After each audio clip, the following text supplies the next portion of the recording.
kale habeen wanaagsan saaxiibayaal waa axad oo ay isniin soo gelayso 5 bisha January sanadka 2020 Yunus Duraan Cali ayaa caawa noo waramaya mahadsanid Xuseen Cabdulla Maxamed bismillaahir rahmaanir rahiim diyaarada dagaal ayaa madaafiic ku garaacay goob ay xaflad aroos ka dhicayso ka tirsan gobolka Jubbada Hoose Cabdimajiid Cabbaas Aadan ayaa warkan Kismaayo nooga soo diray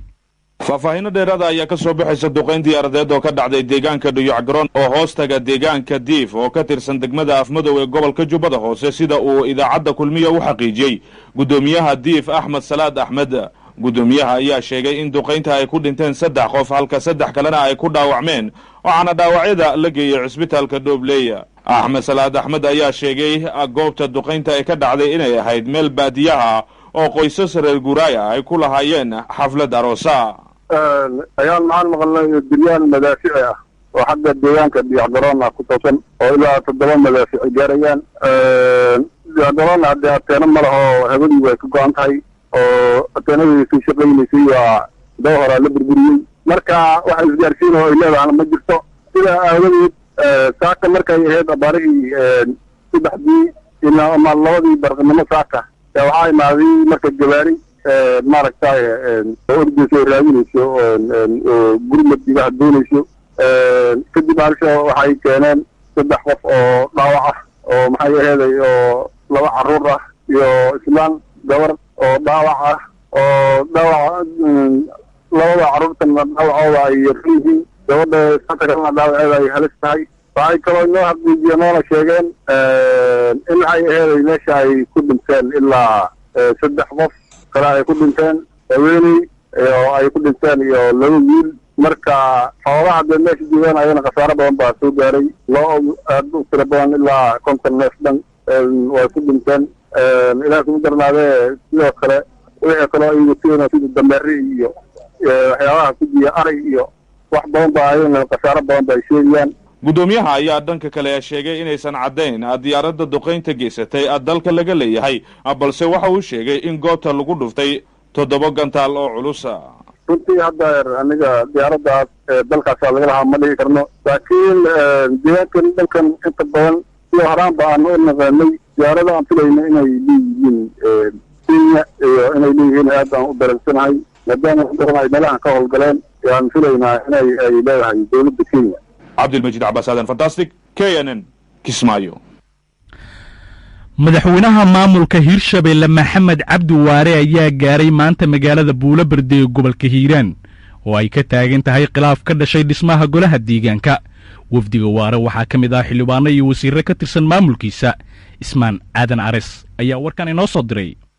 wafdigan ballaaran uu warkacay madaxweynaha maamul goboleedka Hirshabelle Maxamed Cabdi Waare ayaa si diiran loogu soo dhaweeyay degmada Buulaberde oo ka mid degmooyinka hoosmaada gobolka Hiiraan isagoo ay weeliyaan madaxweyne Waare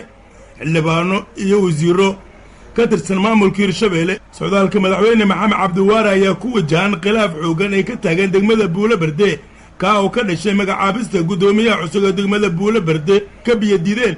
odaasha dhaqanka iyo gudoomiye hore degmadaasi Buulaberde Cabdicasiis Diirow madaxweyne Waare ayaa ka mahadceliyay soo dhaweynta kana warbixiyay ulajeedka socdaalka uu ku yimaaday degmada Buulaberde sinayna odayaasha waa arkaynaa annagu halkaan inaan dhegaysanaan u nimid waxay qabaan weydiinno bushigooda warsanno arrimo aanan taleefon iyo aanan ku dhammaysmi karin bal aan wax ka warsanno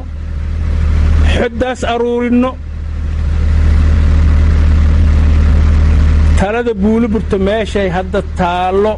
in been leesu sheega maaha annaga keligeen xataa ma dhammayn karno dad badan oo muhiima naga maqan sababta oo ah arrintu meeshay joogtaaho arrin dawladeed maahana waa council la dhisanaa iyo wax lagu heshiinaa iyo hore loo soconaa waayo qof walba inuu raalli ka ahaado waayo annagu intaas annagoo kaashanayn ciidamada qalabka sida booliiska Hirshabelle amisom walaalaheen amnigaan adkaynaynaa dawladnimadan celcelinaynaa samafalkaan ka shaqaynaynaa mashaariicdiyaan wadaynaa adeegaan ku egnahay haddii adeeggaas lagu qanco oo dadka xoogaa hadda fiigsano ay fiigga ka soo noqdaanne horaan u soconaynaa haddaan muxuu ahay aan kasba weynane hadda sidaan idiin sheegay mas'uuliyaddaa sida loogu kala koreeyo dhan kale Waare ayaa qirtay degmada Buulaberde in muddo dheer ay go'doon ay ka tahay degmooyin kale oo isimaada gobolka hiiraan. Buulaburte waa magaalo go'doona,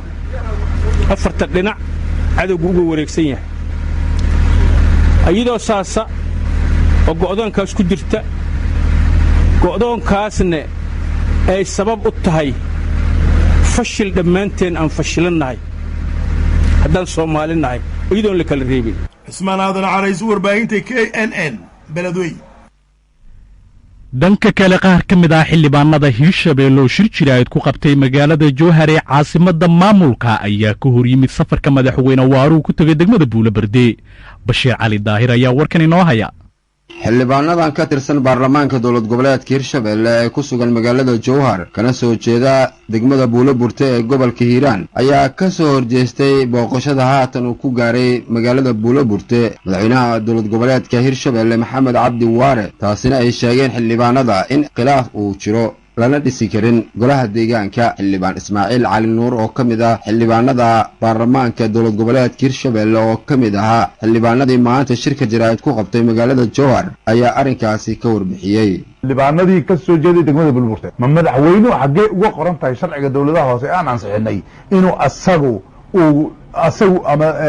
hawshaas hogaamiyo ama uu ka qayb qaato? cid la socoto xildhibaan ah ama lagu soo wargeliyey oo shaqadaas ka qayb qaadanaysa ma jirto. waxaan uga digaynaa markaa shacabka inaysan ku kahdoomin waxaas la soo maleegay ee meeshaas ka jiro. runtii shacabku way feejigan yihiin wayna ka warqabaan. waxaan uga sii digaynaa annagoo mas-uuliyaddeena waajibka gudanayno annagoo ah xildhibaanadii shacabku inaysan kahdoomin. waxaan uga digaynaa dowladda Hiirshabelle haddaadan wax u tari karin degmada Buulaburte walaalayaal waxba ha u dhimina. waxaan leeyahay hay-adda CRD oo iyadu ah hay-adda fangaraynayso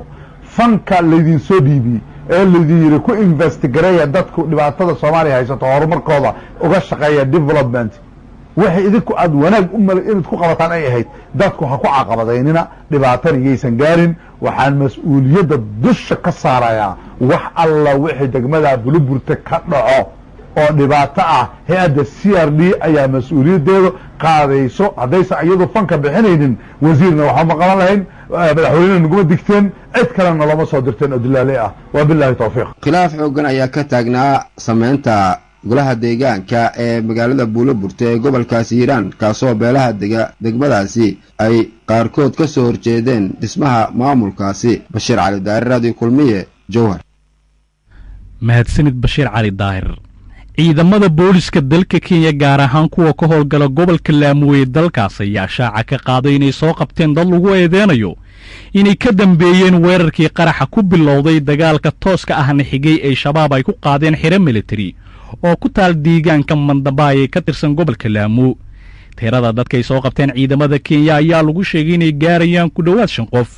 xirada la weeraray ayaa waxaa saldhigyo ku leh ciidamada badda ee dowladaha Kenya iyo Mareykanka waxaana la sheegay in shabaab ay ku gubeen xiradaasi gawaari badan iyo diyaarado dagaal. goobihii dagaalku ka dhacay ayaa caawa degan iyadoona xogo dheeraad ah aan laga hin qasaaraha rasmiga ay halkaasi ka dhacay. al-shabaab ayaa sheegatay inay ku gubtay 7 diyaaradood oo nuuca dagaalka ah askar badan ay dileen. sidoo kale Kenya ayaa sheegtay inay toogatay 4 ka mid ah raggii xiradaasi soo weeraray. gudoomiyaha aqalka sare Cabdi Xaashi Cabdullaahi iyo ergeyga qaramada midoobay u fadhiya Soomaaliya James Swan ayaa ka wada hadlay maanta doorashada Soomaaliya ee dhamaadka sanadkan. Farxaan Maxamed Xuseen ayaa warkan inoo faafahinaya.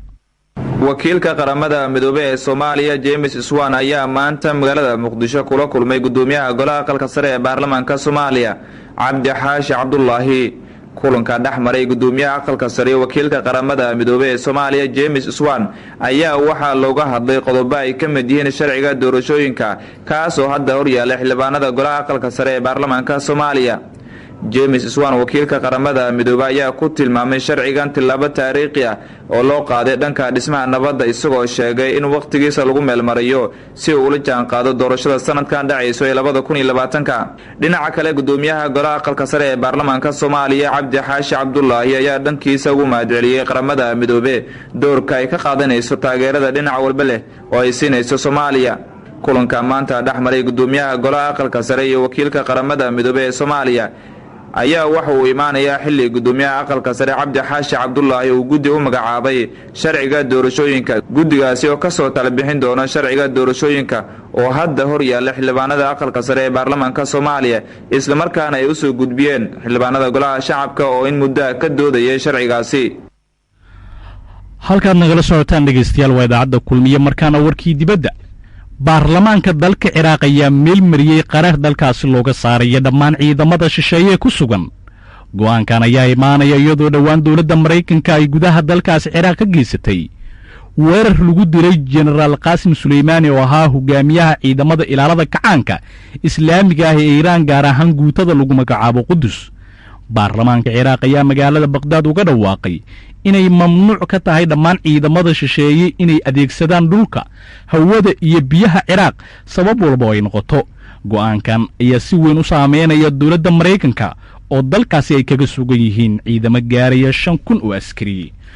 ugu dambeyntii dhegeystayaal, ugu yaraantii 14 qof ayaa ku geeriyootay 7 ka mid ahna carruur ahaayeen kadib markii gaari bas ah oo ay saarnaayeen arday ay miina kula gacday waqooyiga Burkina Faso, sida laga soo xigtay ilo wareedyo dhanka dowladda ah.